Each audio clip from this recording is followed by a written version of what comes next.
Oak Bridge Estates was the sort of place where on weekends you could see kids riding bicycles down pristine sidewalks and neighbors chatting politely about lawn care. Rows of identical street lamps lined the walkways, illuminating tidy flower beds bordering each driveway. Large oak trees, planted decades earlier, provided spots of shade in front yards. From the outside, anyone would think life in Oak Bridge was serene, until they spent a few days under the jurisdiction of the Homeowners Association. And the most notorious figure within this HOA was Miranda Arnett, though everyone in the neighborhood called her Karen behind her back. Perhaps it was her signature blonde bob, complete with chunky highlights, or the overbearing way she demanded to speak to everyone's manager. Mostly, it was the attitude. Miranda lived on the corner of Maple Crescent in a meticulously kept two-story colonial with an immaculate lawn, symmetrical hedges, and an iron eagle statue perched on her porch. Her house was infamous for having cameras in every direction, an array of no trespassing signs, and pointed disclaimers about property lines. She took her self-appointed duties very seriously, whether or not the HOA had specifically authorized them. I, Matthew Grayson, a longtime resident, had only recently revealed to select folks that I'd been promoted to police chief of our small town, Newport Haven. My neighbors knew I worked in law enforcement, but not many realized I'd ascended to the top role. I preferred to keep a low profile at home, simply as a neighbor, not as the formidable presence they might imagine from the job. But Karen's harassment brought out the policeman in me more often than I liked. I first crossed Karen's path a few months after moving into Oak Bridge Estates. She greeted me with an impromptu home inspection under the guise of HOA compliance. She pointed to the color of my shutters, slightly off from the community guidelines, and threatened to bring it up at the next meeting. I gently explained I had the correct color code from the official HOA documents, but she insisted she knew better. From that day on, I became one of her problem children, or so it seemed. At first, I chalked her behavior up to misdirected passion. After all, a well-maintained neighborhood is often the goal of a homeowners association. But over time, her remarks became snide, her tone condescending. She began sending emails with a slew of demands. Repaint your curb numbers, pressure wash your driveway, trim your hedges on a more rigid schedule. If the tasks weren't done to her exacting standards, she'd threaten fines or even legal consequences. Most neighbors tried to avoid open conflict. They performed last-minute chores, hoping to pacify her so she wouldn't make a scene. All the while, her sense of authority grew. She boasted about her connections at the city council, hinting that if she wanted, she could make life difficult for people. In reality, most of the council members considered her a nuisance. But we all tried to keep the peace, including me. That was the beginning, before the conflict snowballed into something far worse. Before we discovered just how deep Karen's arrogance ran, and certainly before she dared forge that official document that would seal her fate. It was a mild June morning when I first sensed real trouble brewing. The day started peacefully enough. I was sipping coffee on my porch, off duty for the weekend. My golden retriever, Milo, lay at my feet, contentedly sniffing the summer breeze. Across the street, I noticed a moving truck at the Johnsons' home. They were new to the neighborhood, or so I had gathered. Karen was out there, bright and early, standing on her driveway with her arms folded like a watchful sentinel. A neighbor's car pulled in too close to her curb, and she shouted at them from her vantage point. "This isn't a public parking lot. You'd better move that car." From my porch, I could see the frustration on the neighbor's face. They got out, shot her a look of exasperation, and begrudgingly pulled the car forward a few feet, like stepping on eggshells in their own community. I decided it was time to take Milo for a short walk. No sooner had we crossed the street than Karen marched over, tapping her foot impatiently. "Matthew, I need to speak with you," she commanded. "Good morning, Karen," I responded evenly, ignoring the tension in her voice. "That trailer behind your house," she said, referring to a small utility trailer I parked near my garage for hauling yard waste, "is in violation of HOA regulations." I tried to be nice and let it go, but I've reached my limit. "It looks unsightly." I kept calm. According to the HOA bylaws, it's allowed as long as it's within the boundaries of my property and not left on the street. Also, it's not visible from the front yard. She stiffened. "Well, that's up for debate. I've had multiple neighbors complain about it. I'd hate to levy a fine, but I have to uphold the rules. After all, that's my responsibility as a board member. Karen, I said, patience waning. The HOA board is made up of 5 members, and you are one of them, correct? Let's clarify. Did the entire board vote on issuing me a warning, or is this coming just from you? She faltered, then scoffed. We've discussed it informally. Expect a formal notice soon. I'm giving you a heads up. I nodded, deciding not to escalate. Appreciate it, I said, though I suspected no such vote had taken place. Karen pursed her lips, clearly dissatisfied that her intimidation hadn't prompted immediate compliance. She turned on her heel and walked back to her fortress of a home. As she disappeared behind her door, I gave Milo a reassuring pat on the head and murmured, "And so it begins." The rest of the morning was quieter, but an uneasy sense of drama crackled in the air. Over the following days, I heard from other neighbors that Karen had also started imposing random noise ordinances and curb appeal fines for trivial issues. One resident was cited for having a shade of pink roses that clashed with the aesthetic harmony of the street. Another was chastised for having an American flag that was too large. People were fed up, but many feared the bureaucracy involved in pushing back. They dreaded official citations that might affect their property values. Some whispered about confronting Karen directly, but no one made a move. Yet, 2 weeks later came the monthly HOA meeting. Typically held in the Oak Bridge Community Center, a modest building near the neighborhood's main entrance. This gathering was a chance for residents to bring up concerns, vote on community projects, and discuss financial matters like landscaping fees and road maintenance. On this particular evening, the air was stuffy. The usual attendees milled around, chatting in hushed tones, occasionally side-eyeing Karen, who was stationed at the center of the head table, acting as though she was the sole authority in the room. Next to her sat 4 other board members, Mr. Alonzo, Ms. Carmichael, Ms. Radcliffe, and Mr. Tennyson. They appeared weary. I took a seat at the back, quietly observing. I noticed that at least 20 other neighbors had shown up, an unusually large turnout. Clearly, frustration was brewing. Karen stood and cleared her throat dramatically. "Good evening, Oak Bridge Estates residents," she began. "I'm so pleased to see so many of you here." She glanced around, her gaze lingering on me for a moment before sweeping across the row of faces. "We have a number of important issues to address tonight, including new guidelines for holiday decorations, because last year, we had some rather, shall we say, excessive displays." She paused, scanning the crowd as though expecting an immediate, eager consensus. People shifted uncomfortably in their seats. A young couple in the third row raised their hands, but Karen pressed on before acknowledging them. "Also, I'd like to propose an addendum regarding vehicle parking and storage to maintain our property values at the highest standard. We must ensure no unsightly trailers, boats, or RVs remain on lots where they can be seen by neighbors or visitors. This is a critical matter." That's when I raised my hand. Karen stopped. She gave a tight smile. "Matthew, yes." "Clarification," I said calmly. "Does the existing HOA bylaw not already allow trailers as long as they're within the homeowner's backyard or otherwise hidden from public view?" Her smile became even more taut. "There are always nuances. The language is ambiguous. We need to tighten it." I nodded, slowly, letting the weight of her words sink in. A few neighbors murmured in agreement, and some shook their heads. Mr. Alonzo seized the moment to interject. "This is precisely why we'd prefer the entire board to discuss any changes before presenting them as a done deal." He shot Karen a reproachful look. "We want to make sure we abide by the state regulations that govern HOAs, not just personal interpretations." Karen's face reddened slightly. She pressed her lips together, scanning the papers in front of her. "Well," she said, "I've prepared a draft of the new guidelines." A wave of discontent rippled through the crowd. A hand went up, a middle-aged woman I recognized as Linda from 2 streets over. "I was fined for leaving a ladder against my garage for a few hours after painting," Linda said, her voice quavering. "It's not in the current bylaws that a temporary ladder is a violation." Karen's eyes flicked over to Linda. "Temporary is relative," she replied, her tone crisp. "That ladder was there for days." Linda's cheeks flushed. "It was out for a day and a half. I received a $200 fine." The mention of money amplified the crowd's discomfort. More and more hands shot up. People wanted to speak.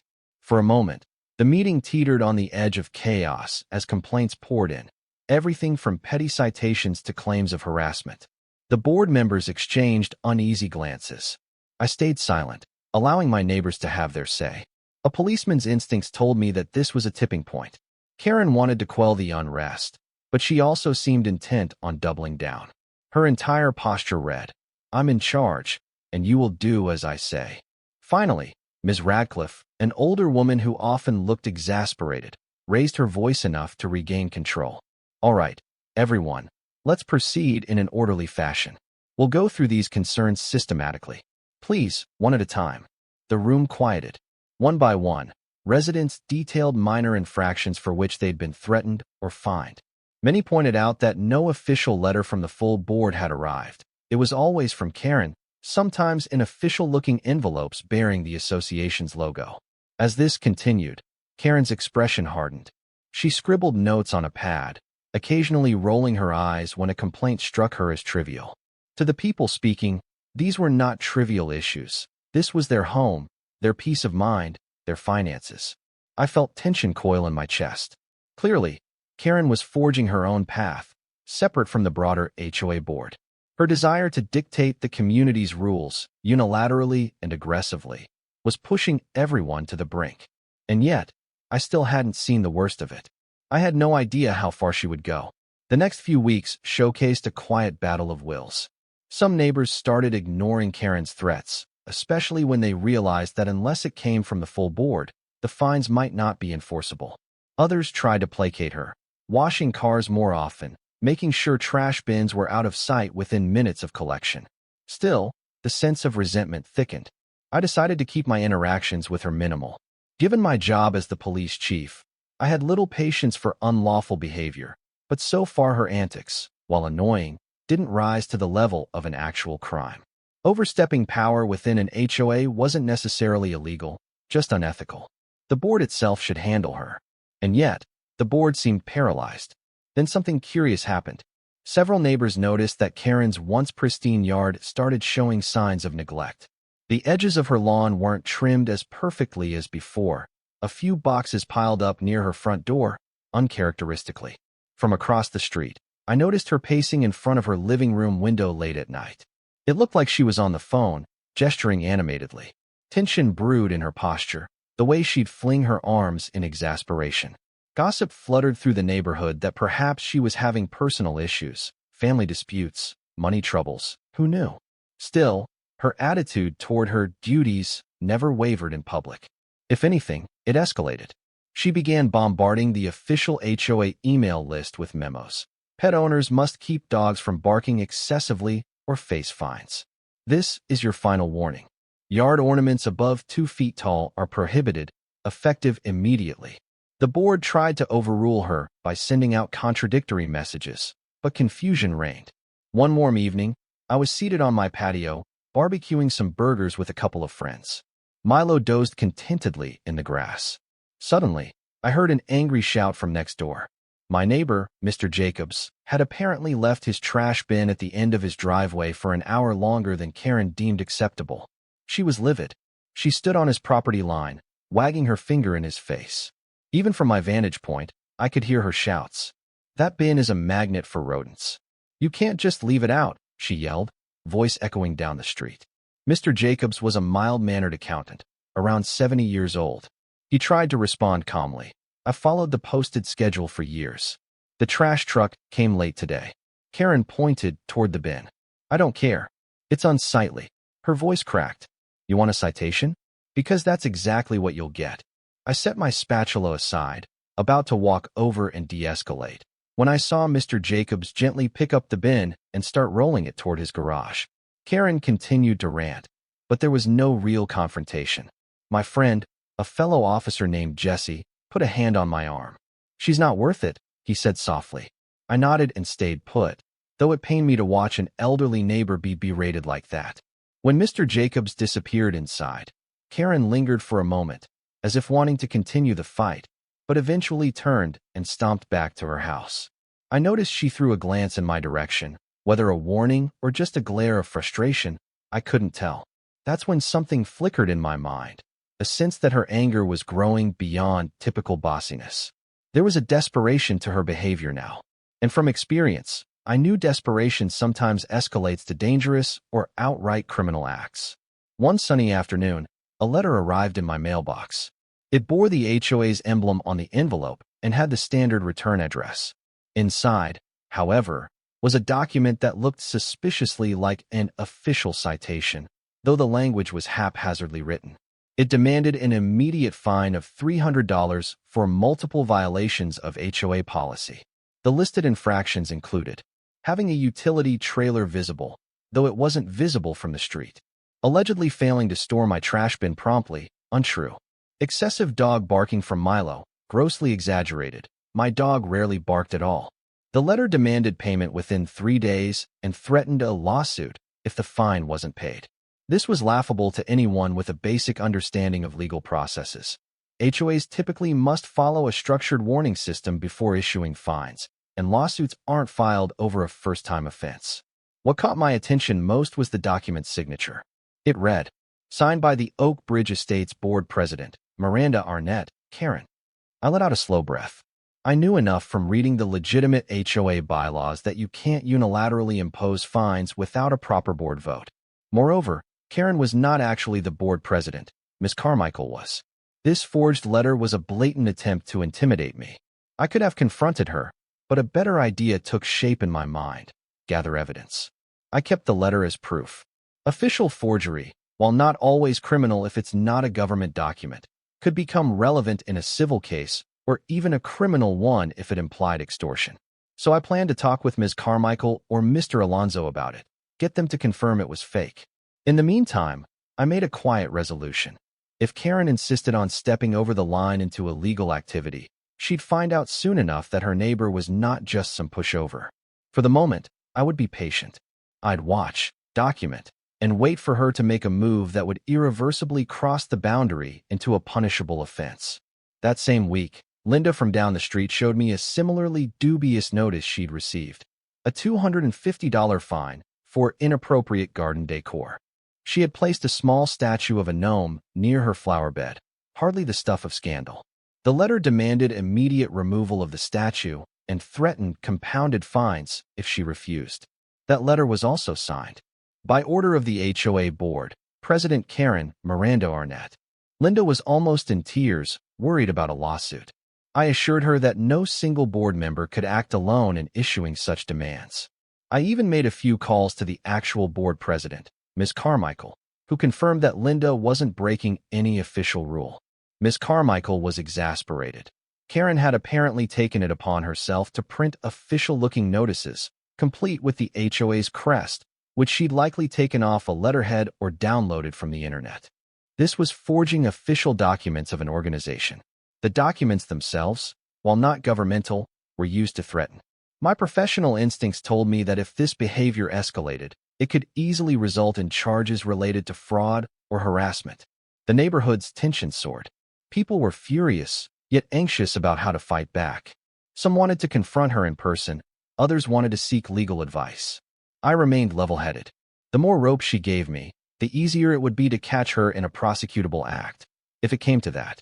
Karen's intimidation tactics grew bolder. She'd storm into neighbors' yards unannounced. She'd rap on windows if she found you home, refusing to leave until you discussed matters. Several reported her rummaging through their trash, presumably looking for evidence of rule-breaking. It was a gross invasion of privacy, though we lacked direct proof except for a few shaky phone videos showing her in driveways at odd hours. Rumors circulated that her personal life was on a downward spiral. Some said she was behind on her mortgage payments. Others heard her ex-husband was trying to get full custody of their teenage son, who rarely appeared in the neighborhood. Maybe she was funneling all her anxiety into controlling the HOA, the last place she felt she had any power. Regardless of the reasons, her behavior was unacceptable and, in some instances, borderline unlawful. The real board members tried to set an emergency meeting to formally vote her off the board, or at least curtail her power. But Karen always found ways to delay. She cited procedural errors or claimed the scheduling was inconvenient. In truth, the board didn't have a robust plan for forcibly removing someone with so much aggression, and who possessed a knack for intimidating others into compliance. Then, out of the blue, I received a text from Mr. Tennyson, one of the quieter board members. He wanted to meet me discreetly. We chose the local diner just outside our neighborhood.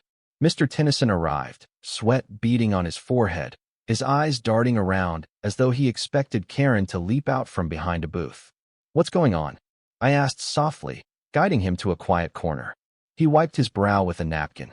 "Miranda has been forging all sorts of letters.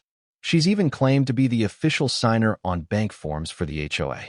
The rest of us are terrified about the liability." I leaned forward. "Bank forms?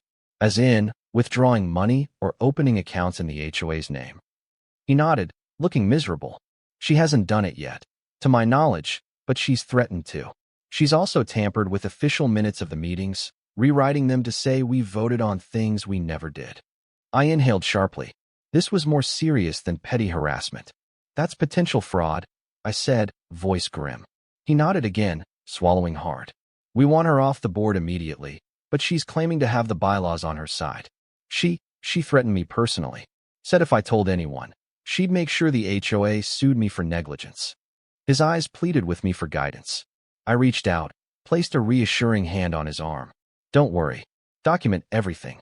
Send me copies of any suspicious letters or emails.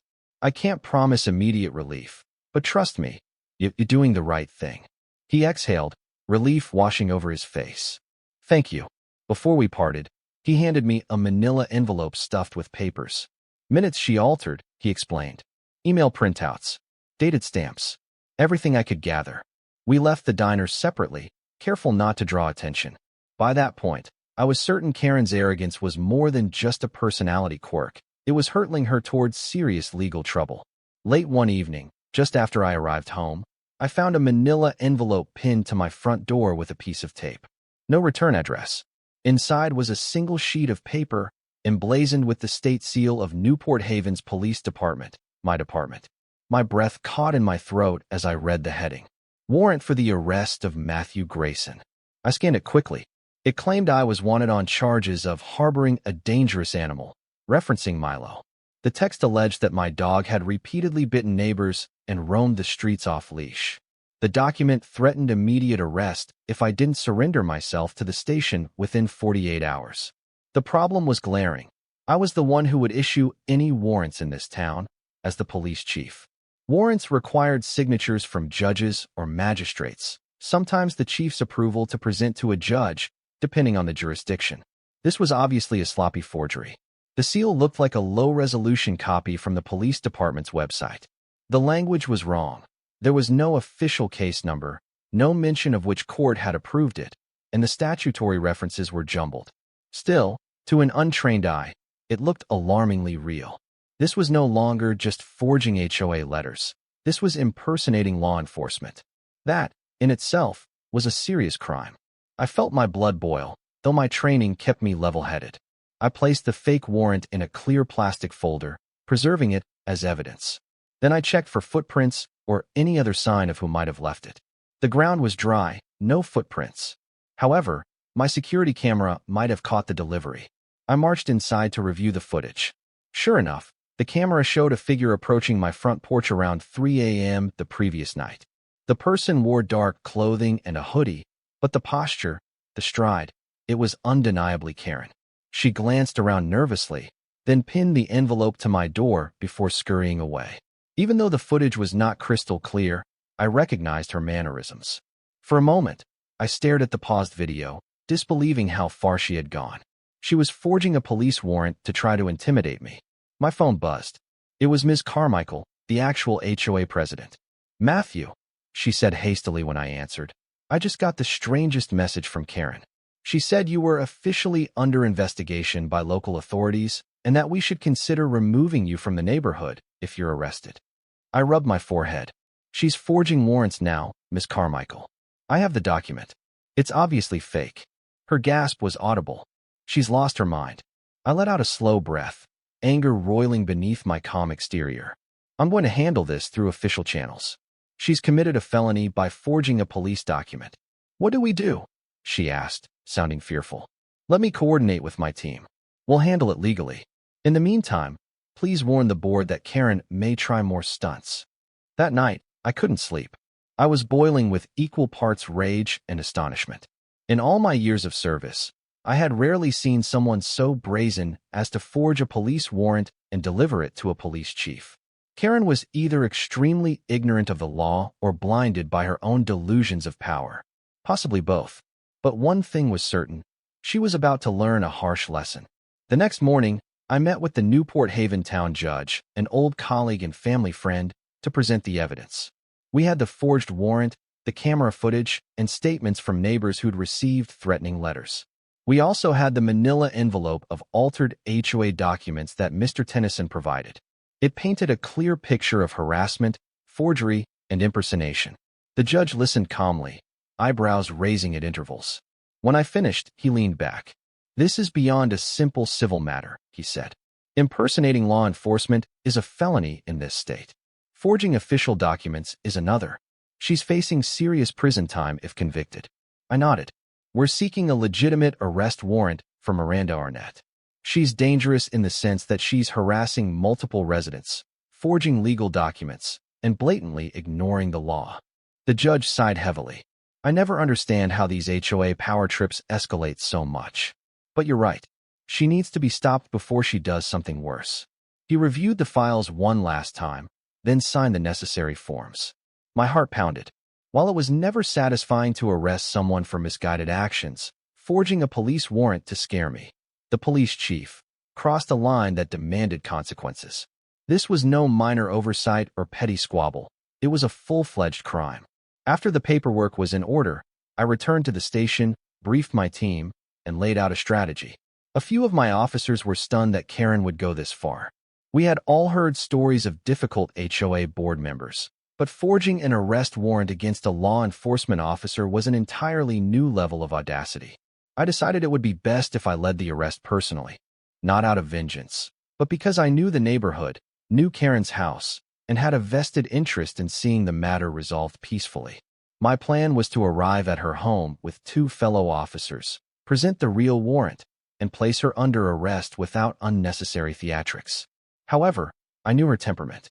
She might resist, she might become hysterical.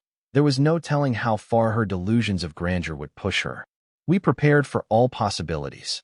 Later that afternoon, we drove quietly into Oak Bridge Estates in unmarked cars to avoid drawing the attention of every neighbor.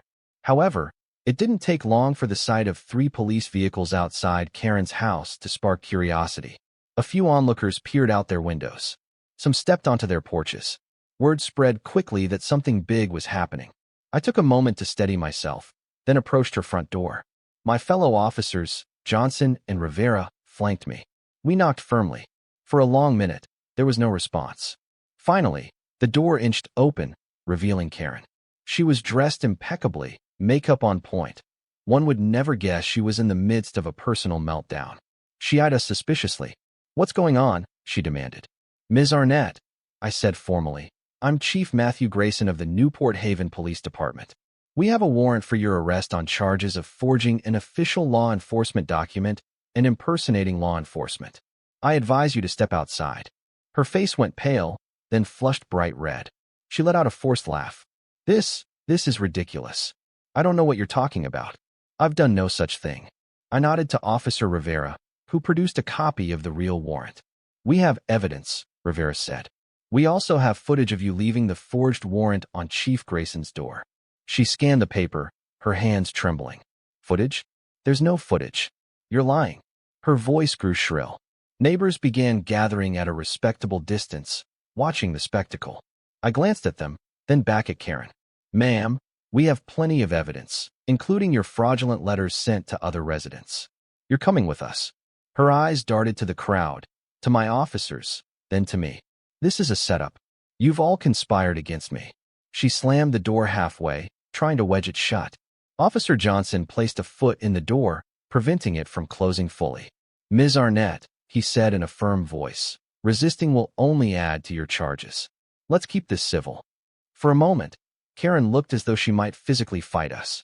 Her face contorted with a mixture of rage and fear. But then she glanced outside at the gathering neighbors, the ones she'd tormented for months. Realizing she had no choice, she let out a defeated sob. "This is so unfair," she cried. I reached for her gently, pulling her out onto the porch. Officer Rivera read her rights in a clear, calm tone as Johnson took out the handcuffs. The crowd watched in stunned silence as Karen, the feared tyrant of Oak Bridge Estates, was handcuffed on her own front stoop. She thrashed momentarily. No, you can't do this. I'm on the HOA board. I have rights. I'll sue every single one of you." Officer Johnson pressed the cuffs around her wrists. "You have the right to remain silent," he reminded her. "Anything you say can and will be used against you in a court of law." Nearby, I caught sight of Linda, the neighbor who'd been fined for her garden gnome. She wore a shocked expression, mixed with relief. Mr. Jacobs, the elderly neighbor, stood next to her, looking both astonished and vindicated. Other onlookers simply stared, as if they couldn't quite believe that the self-styled ruler of the neighborhood was now being escorted into the back of a police vehicle. Karen kept protesting as Johnson and Rivera guided her to the car. "You'll regret this. I know people. This is all a misunderstanding. I'll have your badge, Grayson." I held my ground, delivering the standard farewell I gave to any suspect. "We'll see you in court, ma'am." Then she was placed inside the police car, the door shutting on her rant. The silence that followed seemed to echo through the entire street, a heavy hush broken only by the hushed murmurs of the neighbors. The legal fallout was swift and brutal. Once the news broke about Karen's arrest, more victims came forward. Bank representatives confirmed she'd tried to alter HOA financial accounts. The documentation Mr. Tennyson provided was damning, showing her forging board meeting minutes, forging official HOA documents, and threatening to fine or sue neighbors without any legal standing. Combined with the charge of forging a police warrant, the case against Karen was overwhelming. She tried to mount a defense, claiming she was under psychological stress. Her attorney argued she had been overwhelmed by responsibilities and had never intended true harm. But the evidence was indisputable. Impersonating law enforcement carried severe criminal penalties. The community turned out and forced to testify about her harassing tactics. In the end, the judge handed down a sentence that made headlines: 3 years in prison, plus mandatory restitution for every fine she had extracted from neighbors under false pretenses.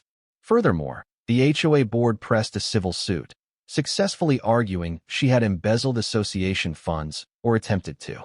The court ordered her property seized to repay debts and restitution. Karen lost her house, effectively being excommunicated from the very neighborhood she had once ruled with an iron fist. News vans showed up briefly, relishing the tale of an HOA Karen forging a police warrant against the police chief himself. The neighbors of Oak Bridge Estates breathed a collective sigh of relief. Without her looming presence, the atmosphere quickly improved. The legitimate HOA board restructured its rules to ensure that no single individual could seize such unilateral power again. They implemented clearer guidelines on fines and a checks and balances system, so that any official notice had to be signed by multiple board members, not just one. Personally, I felt a complicated mixture of relief and sadness. It was never pleasant to watch someone self-destruct, especially someone who might have started out with good intentions to keep a neighborhood orderly. But once Karen's tyranny escalated to outright criminal acts, there was no alternative but to enforce the law. In the weeks following her sentencing, neighbors began to openly chat again on the sidewalks. Smiles replaced anxious glances over shoulders.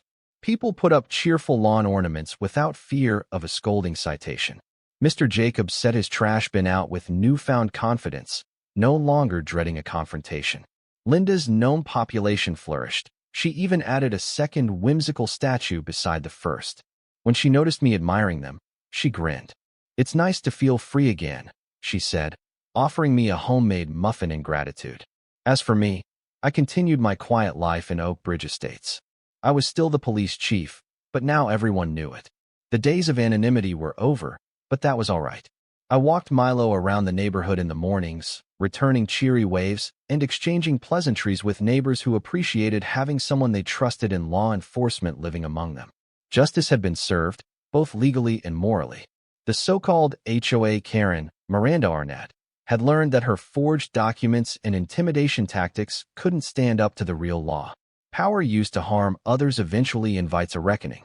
And in this quiet suburb, The gavel had fallen decisively, ensuring that the community could finally live in the peace it deserved.